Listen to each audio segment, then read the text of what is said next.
Hi hello welcome back to my channel. ಎಲ್ಲರೂ ಹೇಗಿದ್ದೀರಾ? I hope ನೀವೆಲ್ಲರೂ ಚೆನ್ನಾಗಿದ್ದೀರಾ ಅಂತೇಳಿ ಅನ್ಕೋತೀನಿ. ನಾನು ತುಂಬಾ ಚೆನ್ನಾಗಿದ್ದೀನಿ. ಸೊ ಇದು ಸಂಡೇ ಮಾರ್ನಿಂಗ್. ಇವತ್ತು ಎಲ್ಲ ಮಕ್ಕಳದು ಮದ್ರಸಾ ಓಪನಿಂಗ್ ಡೇ ಆಗಿರುತ್ತೆ. ಬೆಳಿಗ್ಗೆ 6:30ಗೆ ಹೋಗಬೇಕು ಅಂತ ಹೇಳಿದರು. ಸೊ ಹಾಗಾಗಿ ಮಕ್ಕಳು ಅಮ್ಮನ ಮನೇಲಿದ್ದರು. ಯೂನಿಫಾರ್ಮು ಎಲ್ಲ ನಮ್ಮ ಮನೇಲಿತ್ತು. ಅವ್ರದ್ದು ಈ ಮಫ್ತಲ್ ಇದೆಯಲ್ಲ ಇದೆಲ್ಲ ನಮ್ಮ ಮನೇಲಿತ್ತು. ಸೊ ಅದಕ್ಕೋಸ್ಕರ ಅಮ್ಮನ ಮನೆಗೆ ಬೆಳಿಗ್ಗೆನೇ ಬಂದಿದ್ದೆ ಅವ್ರನ್ನ ರೆಡಿ ಮಾಡಿ ಕಳಿಸೋದಕ್ಕೆ ಅಂತೇಳಿ. ಮನೆಗೆ ಎಷ್ಟೇ ಕರೆದ್ರೂ ಬರ್ತಾ ಇಲ್ಲ. ಸೊ ಅದಕ್ಕೋಸ್ಕರ ನಾನೇ ಬೆಳಿಗ್ಗೆ ಬಂದುಬಿಟ್ಟೆ ಅವ್ರನ್ನ ಇಲ್ಲಿಂದನೇ ಕಳ್ಸೋಣ ಅಂತೇಳಿ. ಸೊ ಇವಾಗ ರೆಡಿ ಆಗಿದ್ದಾರೆ. ದೊಡ್ಡೋಳು ಆವಾಗಲೇ ಹೋದ್ಲು, ಇವಾಗ ಚಿಕ್ಕವಳು ಹೋಗ್ತಾ ಇದ್ದಾಳೆ. ಏನು ಇವತ್ತು ಓಪನಿಂಗ್ ಡೇ ಮಕ್ಳದ್ದು ಎಲ್ಲ ಕಡೆಯೂ ಇವತ್ತೇ ಓಪನ್ ಆಗ್ತಾ ಇರೋದು ಸಂಡೇ ಮಾರ್ನಿಂಗ್ 6:30ಗೆ ಅಂತೇಳಿ. ಸೊ ಇವಾಗ ಹೋಗ್ತಾ ಇದ್ದಾಳೆ ಅವಳು.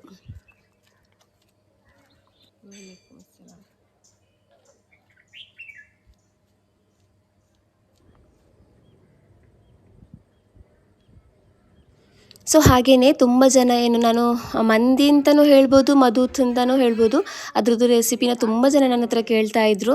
ಸೊ ಅದಕ್ಕೋಸ್ಕರ ಇಲ್ಲ ನನ್ನ ಹಸ್ಬೆಂಡ್ ಯಾವ ಥರ ಕೂತಿದ್ದಾರೆ ಅಂತೇಳಿ ನೋಡಿ ಅದನ್ನು ನೋಡಿ ನಗು ಬಂದುಬಿಡ್ತು.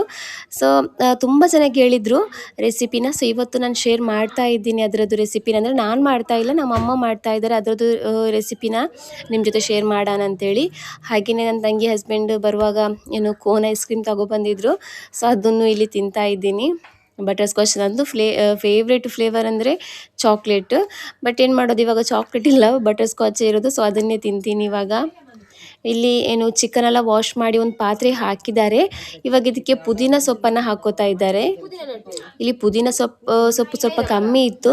ಸೊ ನಮ್ಮಮ್ಮ ಅದರದ್ದು ಗಿಡ ಮಾಡಿಬಿಟ್ಟಿದ್ದಾರೆ. ಸೊ ಅದರಲ್ಲಿ ಪುದೀನ ಸೊಪ್ಪು ಆಗಿತ್ತು. ಅದರದ್ದು ಪುದೀನ ಸೊಪ್ಪು ತೆಗಿಯೋದೇ ಒಂಥರ ಖುಷಿ. ಯಾಕಂದರೆ ಮನೆಯಲ್ಲಿ ಗಾರ್ಡನಿಂಗ್ ಮಾಡಿರೋದು ಈ ಥರ ಹಾರ್ವೆಸ್ಟ್ ಮಾಡೋದಂದರೆ ಎಲ್ರಿಗೂ ಇಷ್ಟ ಆಗುತ್ತಲ್ಲ. ಸೊ ಅದೇ ಥರ ಖುಷಿ ಆಗ್ತಾಯಿತ್ತು ಈ ಥರ ಮನೆಯದೇ ಪುದೀನ ಸೊಪ್ಪು ಏನು ಯೂಸ್ ಮಾಡೋದಕ್ಕೆ. ಸೊ ಇಲ್ಲಿ ಪುದೀನ ಸೊಪ್ಪು ಹಾಕಿದ್ದಾರೆ. ನಂತರ ಇದಕ್ಕೆ ಇಲ್ಲಿ ಚಿಕನ್ ಮ್ಯಾಗಿ ಕ್ಯೂಬ್ ಬರುತ್ತಲ್ವ ಅದನ್ನು ಹಾಕೋತಾ ಇದ್ದಾರೆ. ಇಲ್ಲಿ 2 ಪ್ಯಾಕೆಟ್ ಹಾಕೋತಾ ಇದ್ದಾರೆ ಇದಕ್ಕೆ. ಯಾಕಂದರೆ ಸ್ವಲ್ಪ ಜಾಸ್ತಿ ಕ್ವಾಂಟಿಟಿಲಿ ಮಾಡೋದ್ರಿಂದ ಸ್ವಲ್ಪ ಜಾಸ್ತಿ ಬೇಕಾಗುತ್ತೆ. ಹಾಗೆಯೇ ಇಲ್ಲಿ ಸೋಂಪು ಕೊತ್ತಂಬರಿ ಪುಡಿ ಇದೆಯಲ್ವ ಅದನ್ನು ರೋಸ್ಟ್ ಮಾಡಿ ಪುಡಿ ಮಾಡಿರೋದನ್ನು ಹಾಕೋತಾ ಇದ್ದಾರೆ. ಹಾಗೆಯೇ ಇಲ್ಲಿ ಮಧೂತ್ ಮಸಾಲಾನ ಹಾಕೋತಾ ಇದ್ದಾರೆ. ಇದಕ್ಕೆ ಏನಂದರೆ ಚಕ್ಕೆ, ಲವಂಗ, ಏಲಕ್ಕಿ, ಕಾಳು ಮೆಣಸು, ಜೀರಿಗೆ, ಆಮೇಲೆ ಕೊತ್ತಂಬರಿ ಇದೆಲ್ಲ ಇದೆಯಲ್ವ ಇದನ್ನು ಲೈಟಾಗಿ ರೋಸ್ಟ್ ಮಾಡಿ ಇದನ್ನು ಪುಡಿ ಮಾಡೋದಷ್ಟೇ. ಸೊ ನಂತರ ಇದಕ್ಕೆ ಶುಂಠಿ ಬೆಳ್ಳುಳ್ಳಿ ಪೇಸ್ಟನ್ನು ಆ್ಯಡ್ ಮಾಡ್ಕೋತಾ ಇದ್ದಾರೆ. ನಂತರ ಇದಕ್ಕೆ ಕ್ಯಾಪ್ಸಿಕಮನ್ನು ಹಾಕೋತಾ ಇದ್ದಾರೆ. ಇಲ್ಲಿ ಕ್ಯಾಪ್ಸಿಕಮನ್ನು ತುಂಬ ಚಿಕ್ಕದಾಗಿ ಕಟ್ ಮಾಡಬೇಕು. ಬಟ್ ನಾನಿಲ್ಲಿ ನನ್ನ ತಂಗಿ ಕಟ್ ಮಾಡಿರೋದು ಸ್ವಲ್ಪ ದೊಡ್ಡ ಪೀಸಸ್ಗಳಾಗಿದೆ. ಬಟ್ ಬೇಯುವಾಗ ಕರೆಕ್ಟ್ ಆಗುತ್ತೆ ಇದು. ಸೊ ನಂತರ ಇದಕ್ಕೆ ಸ್ವಲ್ಪ ಅರಿಶಿನ ಪುಡಿನ ಹಾಕ್ಕೊಂಡಿದ್ದಾರೆ. ಹಾಗೆಯೇ ಸ್ವಲ್ಪ ಪೆಪ್ಪರ್ ಪೌಡರ್ ಇದೆಯಲ್ವ ಅದನ್ನು ಹಾಕ್ಕೊಂಡಿದ್ದಾರೆ. ಆ ಮಧೂತ್ ಮಸಾಲ ಇದೆಯಲ್ವ ಅದರದ್ದು ಆ ಮಸಾಲದಲ್ಲೂ ಪೆಪ್ಪರ್ ಪೌಡರ್ ಎಲ್ಲ ಇದೆ. ಆದ್ರೂ ಸ್ವಲ್ಪ ಇಲ್ಲಿ ಪುಡಿ ಸ್ವಲ್ಪ ಕಮ್ಮಿ ಆಗ್ಬೋದು ಅಂತ ಹೇಳಿ ಹಾಕಿದ್ದಾರೆ ಇಲ್ಲಿ. ಹಾಗೆಯೇ ಇಲ್ಲಿ ನಾವು ಹಾರ್ವೆಸ್ಟ್ ನಮ್ಮ ಮನೆಯಿಂದನೇ ಮನೆಯಲ್ಲೇ ಆಗಿರುವಂತಹ ಪುದೀನ ಸೊಪ್ಪನ್ನು ಹಾಕ್ಕೊಂಡಿದ್ದಾರೆ. ನಂತರ ಇದಕ್ಕೆ ನಿಂಬೆ ಹಣ್ಣಿನ ರಸನು ಎಣ್ಣೆನ ಹಾಕೋತಾ ಇದ್ದಾರೆ.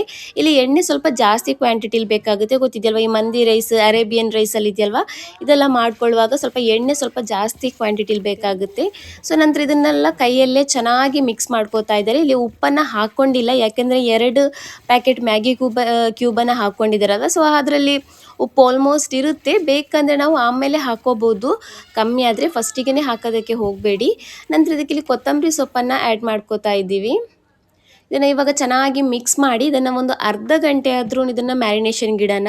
ಸೊ ಇವಾಗ ಅರ್ಧ ಗಂಟೆ ಆಗಿದೆ. ಇವಾಗ ಇದನ್ನು ಏನು ಬೇಯೋದಕ್ಕೆ ಇಟ್ಟಿದ್ದೀವಿ ಚಿಕನನ್ನು. ಇವತ್ತು ಸೌದೆ ಒಲೆಯಲ್ಲಿ ಅಡುಗೆ ಆಗ್ತಾ ಇದೆ. ಸೊ ಹಾಗಾಗಿ ಸ್ವಲ್ಪ ಎಡವಟ್ಟಾಯಿತು, ಯಾಕಂದರೆ ಸ್ವಲ್ಪ ರೈಸ್ ಸ್ವಲ್ಪ ಬೆಂದಿರೋದು ಸ್ವಲ್ಪ ಜಾಸ್ತಿ ಆಯಿತು ಅಷ್ಟೇ. ಬಟ್ ಟೇಸ್ಟ್ ವೈಸ್ ಅಂತೂ ತುಂಬಾ ಯಮ್ಮಿ ಆಗಿತ್ತು, ತುಂಬಾ ಟೇಸ್ಟಿಯಾಗಿತ್ತು. ಅಂದರೆ ಯಾವಾಗಲೂ ಸೌದೆ ಒಲೆಯಲ್ಲೇ ಅಡುಗೆ ಮಾಡೋದಾದರೆ ಅದೊಂದು ಏನು ಕರೆಕ್ಟ್ ಆಗುತ್ತೆ. ಒಂದೊಂದು ಸಲ ಮಾಡುವಾಗ ಹೆಚ್ಚು ಕಮ್ಮಿ ಆಗುತ್ತೆ ಸೌದೆ ಒಲೆಯಲ್ಲಿ. ಸೊ ಇಲ್ಲಿ ಇದಕ್ಕೆ ಸ್ವಲ್ಪ ಎಣ್ಣೆ ಕಮ್ಮಿ ಆಗಿತ್ತು. ಸೊ ಎಣ್ಣೆನ ಹಾಕಿ ಇಲ್ಲಿ ಇದನ್ನು ಚೆನ್ನಾಗಿ ಬೇಯಿಸ್ತಾ ಇದ್ದಾರೆ. ಸೊ ಇವಾಗ ಇದು ಚೆನ್ನಾಗಿ ಬೆಂದಿದೆ. ಇವಾಗ ಇದ್ರದ್ದು ಚಿಕನನ್ನು ತೆಗಿತಾ ಇದ್ದಾರೆ. ನಾವು ಇದನ್ನು ಚಿಕನನ್ನು ಒಂದು ಪಾತ್ರೆಗೆ ಹಾಕಿ ಏನು ರೋಸ್ಟನ್ನು ಮಾಡ್ಬೋದು, ಅಂದರೆ ಫ್ರೈ ಥರನೂ ಮಾಡ್ಕೋಬೋದು. ಬಟ್ ನಾವು ಇದನ್ನು ಇವತ್ತು ಸ್ಟೀಮ್ ಮಾಡೋಣ ಅಂತೇಳಿ ಚಿಕನನ್ನು. ಸೊ ಅದನ್ನು ತೊಂದರೆ ಅಂತೇಳಿ ಹೇಳ್ತಾರಲ್ಲ, ನಾವು ಇಡ್ಲಿ ಕಡುಬು ಎಲ್ಲ ಮಾಡ್ತೀವಲ್ವ ಆ ಪಾತ್ರೆಯಲ್ಲಿಟ್ಟು ಇದನ್ನು ಏನು ಸ್ಟೀಮ್ ಮಾಡೋಣ ಅಂತೇಳಿ.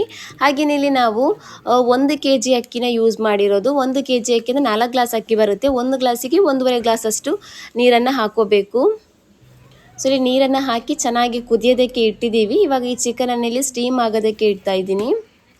ಸೊ ಇಲ್ಲಿ ನೀರೂ ಚೆನ್ನಾಗಿ ಕುದಿ ಬಂದಿದೆ. ಇವಾಗ ನಾವು ಮೊದಲೇ ನಾವು ಅಂದರೆ ಮಂದಿ ಮಾಡೋದಾದರೆ ರೈಸನ್ನು ಮೊದಲೇ ನಾವು ಸೋಕ್ ಮಾಡಿಡಬೇಕು. ಮಂದಿ, ಮಧುತ್, ಬಾಸ್ಮತಿ ರೈಸಲ್ಲಿ ಯಾವುದೇ ರೆಸಿಪಿನ ಮಾಡೋದಾದರೆ ಅಕ್ಕಿನ ಮೊದಲೇ ಸೋಕ್ ಮಾಡಿಡಬೇಕಲ್ವ. ಸೊ ಹಾಗಾಗಿ ಫಸ್ಟಿಗೆ ಸೋಕ್ ಮಾಡಿ ಇಟ್ಟಿದ್ರು. ಸೊ ಇವಾಗ ಈ ರೈಸನ್ನು ಹಾಕಿ ಚೆನ್ನಾಗಿ ಏನು ಮಿಕ್ಸ್ ಮಾಡ್ತಾ ಇದ್ದೀವಿ. ಇದನ್ನು ಎಲ್ಲಿ ತನಕ ಮಿಕ್ಸ್ ಮಾಡಬೇಕಂದ್ರೆ ಎಲ್ಲಿ ತನಕ ಇದನ್ನು ಹೀಗೇ ಓಪನಲ್ಲಿ ಬೇಯಿಸ್ಬೇಕಂದ್ರೆ ಇದ್ರದ್ದು ನೀರೆಲ್ಲ ಏನು ಕಮ್ಮಿ ಆಗಬೇಕು ಅಲ್ಲಿ ತನಕ. ನೋಡಿ ಇವಾಗ ಇದರದ್ದು ನೀರೆಲ್ಲ ಕಮ್ಮಿ ಆಗಿದೆ. ಇಲ್ಲಿ ತನಕ ನಾವು ಮುಚ್ಚಳ ಓಪನ್ ಮಾಡಿನೇ ಇದನ್ನು ಸ್ವಲ್ಪ ಏನು ಬೇಯಿಸಬೇಕು, ಇದ್ರದ್ದು ನೀರೆಲ್ಲ ಕಮ್ಮಿ ಆಗೋ ತನಕ. ನಂತರ ಇವಾಗ ನಾವು ಸ್ಟೀಮ್ ಮಾಡಿರುವಂತಹ ಚಿಕನ್ ಇದೆಯಲ್ವ ಅದನ್ನು ಮೇಲ್ಗಡೆ ಹಾಕೋತಾ ಇದ್ದೀವಿ. ಸೌದೆ ಒಲೆಯಲ್ಲಿ ಮಾಡೋದಲ್ವ, ಸೊ ಹಾಗಾಗಿ ತುಂಬ ಹೊಗೆ ಬರ್ತಾ ಇದೆ. ಏನು ಮೊಬೈಲ್ದು ಕ್ಯಾಮರಾನೇ ಕವರ್ ಮಾಡ್ತಾ ಇದೆ ಅದು. ಸೊ ಇವಾಗ ಏನು ಸ್ಮೋಕಿ ಫ್ಲೇವರ್ಗೋಸ್ಕರ ಗೊತ್ತಿದೆಯಲ್ಲ ಯಾವ ಥರ ಮಾಡೋದು ಅಂತೇಳಿ ಅದನ್ನು ಮಾಡಿದರು. ಸೊ ಇವಾಗ ನೋಡಿ ಇದು ಸ್ವಲ್ಪ ಬೆಂದಿರೋದು ಜಾಸ್ತಿ ಆಗಿದೆ, ಸ್ವಲ್ಪ ತಣ್ಣಗಾದ್ಮೇಲೆ ಕರೆಕ್ಟ್ ಆಗುತ್ತೆ. ಇದು ತುಂಬಾ ಬಿಸಿ ಇದೆ, ಹಾಗಾಗಿ ಸೊ ತುಂಬಾ ಟೇಸ್ಟಿಯಾಗಿರುವಂತಹ ಏನು ಮಧುತು ರೆಡಿಯಾಗಿದೆ. ತುಂಬಾ ಯಮ್ಮಿಯಾಗಿತ್ತು ಫ್ರೆಂಡ್ಸ್. ಟೇಸ್ಟ್ ವೈಸ್ ಅಂತೂ ತುಂಬಾ ಸೂಪರಾಗಿತ್ತು. ಬಟ್ ಸ್ವಲ್ಪ ಬೆಂದಿರೋದು ಮಾತ್ರ ಜಾಸ್ತಿ ಆಗಿರೋದು, ಯಾಕೆಂದರೆ ಅದೇ ಹೇಳಿದ್ನಲ್ಲ ನಾವು ಸೌದೆ ಒಲೆಯಲ್ಲಿ ಮಾಡಿರೋದು, ಹಾಗಾಗಿ ಏನೋ ಸ್ವಲ್ಪ ಹೆಚ್ಚು ಕಮ್ಮಿ ಆಯಿತು. ಸೊ ನಂತರ ಅಮ್ಮನ ಮನೆಯಲ್ಲಿ ಊಟ ಎಲ್ಲ ಮಾಡಿ ನಾನೊಂದು 3 ಗಂಟೆ 4 ಗಂಟೆ ಆಗುವಾಗ ನಮ್ಮ ಮನೆಗೆ ಬಂದು ಸ್ನಾನ ಎಲ್ಲ ಮಾಡಿ ಸ್ವಲ್ಪ ಹೊತ್ತು ಮಲಗಿ ಎದ್ದಿದ್ದೀನಿ ಇವಾಗ.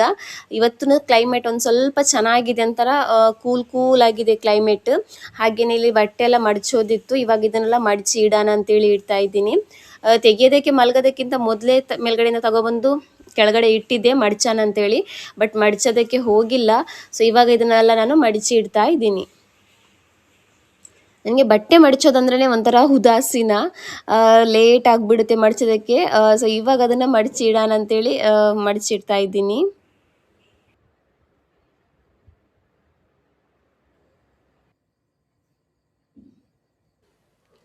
ಸೊ ಇವಾಗ ಬಟ್ಟೆ ಎಲ್ಲ ಮಡಚಿಟ್ಟಾಯಿತು. ಅಷ್ಟೊತ್ತಿಗೆ ಹಸ್ಬೆಂಡೂ ಎದ್ದಿದ್ದಾರೆ.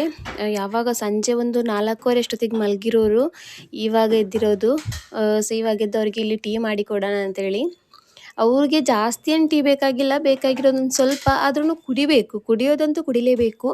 ಒಂಚೂರು ಅಂದರೆ ನೀವು ನಂಬೋಕ್ಕಿಲ್ಲ ಅಷ್ಟೊಂದು ಬೇಕು. ಬಟ್ ನಾನೇನು ಮಾಡ್ತೀನಿ ಅಂದರೆ ಎಷ್ಟು ಮಾಡಿರ್ತೀನೋ ಅಷ್ಟೆಲ್ಲವನ್ನೂ ಕೊಡ್ತೀನಿ. ಯಾಕೆಂದರೆ ಒಂಚೂರು ಇಡುವಾಗ ಅದು ಏನು ನಾವು ಟೀನ ಕುದಿಸ್ತೀವಲ್ವ ಆವಾಗಲೇ ಆರೋಗುತ್ತೆ, ಅದು ತುಂಬಾ ಕಮ್ಮಿ ಆಗಿಬಿಡುತ್ತೆ. ಸೊ ಹಾಗಾಗಿ ಇಡುವಾಗ ಸ್ವಲ್ಪ ಜಾಸ್ತಿ ಆಗುತ್ತೆ. ಬಟ್ ನಾನು ಎಲ್ಲನೂ ಕೊಟ್ಬಿಡ್ತೀನಿ ಅವ್ರಿಗೆ, ಎಲ್ಲನೂ ಕುಡೀರಿ ಅಂತೇಳಿ. ಇವಾಗ ಅರ್ಧ ಆಗಿರೋದು, ಇದಕ್ಕಿಂತ ಕಾಲು ಭಾಗದಷ್ಟು ಅವ್ರಿಗೆ ಬೇಕಾಗಿರೋದು ಟೀ, ಬಟ್ ಬೇಕೇ ಬೇಕು. ಸೊ ಇವಾಗ ಅವ್ರಿಗೆ ಟೀನು ಆಮೇಲೆ ಮಾರಿ ಬಿಸ್ಕಿಟ್ ಇತ್ತು, ಅದನ್ನು ಇಲ್ಲಿ ಕೊಡ್ತಾ ಇದ್ದೀನಿ. ಸೊ ಫ್ರೆಂಡ್ಸ್, ಈ ನನ್ನ ಚಿಕ್ಕ ವ್ಲಾಗನ್ನು ನಾನು ಇಲ್ಲಿಗೆ ಎಂಡ್ ಮಾಡ್ತಾ ಇದ್ದೀನಿ. ಇದರಲ್ಲಿ ಜಾಸ್ತಿ ಏನೂ ಇನ್ಕ್ಲೂಡ್ ಮಾಡಿಲ್ಲ, ರೆಸಿಪಿನೇ ಆಗೋಯಿತು. ಸೊ ಇನ್ನು ಮುಂದ್ಗಡೆ ಏನೋ ಒಂದೊಂದೇ ರೆಸಿಪಿನ ಆ್ಯಡ್ ಮಾಡ್ತೀನಿ. ಸೊ ಫ್ರೆಂಡ್ಸ್, ಈ ವಿಡಿಯೋನ ನಾನು ಇಲ್ಲಿಗೆ ಎಂಡ್ ಮಾಡ್ತಾ ಇದ್ದೀನಿ. ನಮ್ಮ ವಿಡಿಯೋ ನಿಮಗೆ ಇಷ್ಟ ಆದರೆ ಪ್ಲೀಸ್ ನಮ್ಮ ಚಾನಲ್ನ ಸಬ್ಸ್ಕ್ರೈಬ್ ಮಾಡ್ಕೊಳ್ಳಿ. ಹಾಗೆಯೇ ಯಾರಾದರೂ ನಮ್ಮ ಚಾನಲ್ಗೆ ಹೊಸದಾಗಿ ವಿಸಿಟ್ ಮಾಡಿ ಸಬ್ಸ್ಕ್ರೈಬ್ ಮಾಡದೆ ಯಾರಾದರೂ ನಮ್ಮ ವಿಡಿಯೋನ ನೋಡ್ತಾ ಇದ್ದರೆ ಪ್ಲೀಸ್ ಒಂದು ಸಬ್ಸ್ಕ್ರೈಬ್ ಮಾಡ್ಕೊಳ್ಳಿ. Thank you for watching.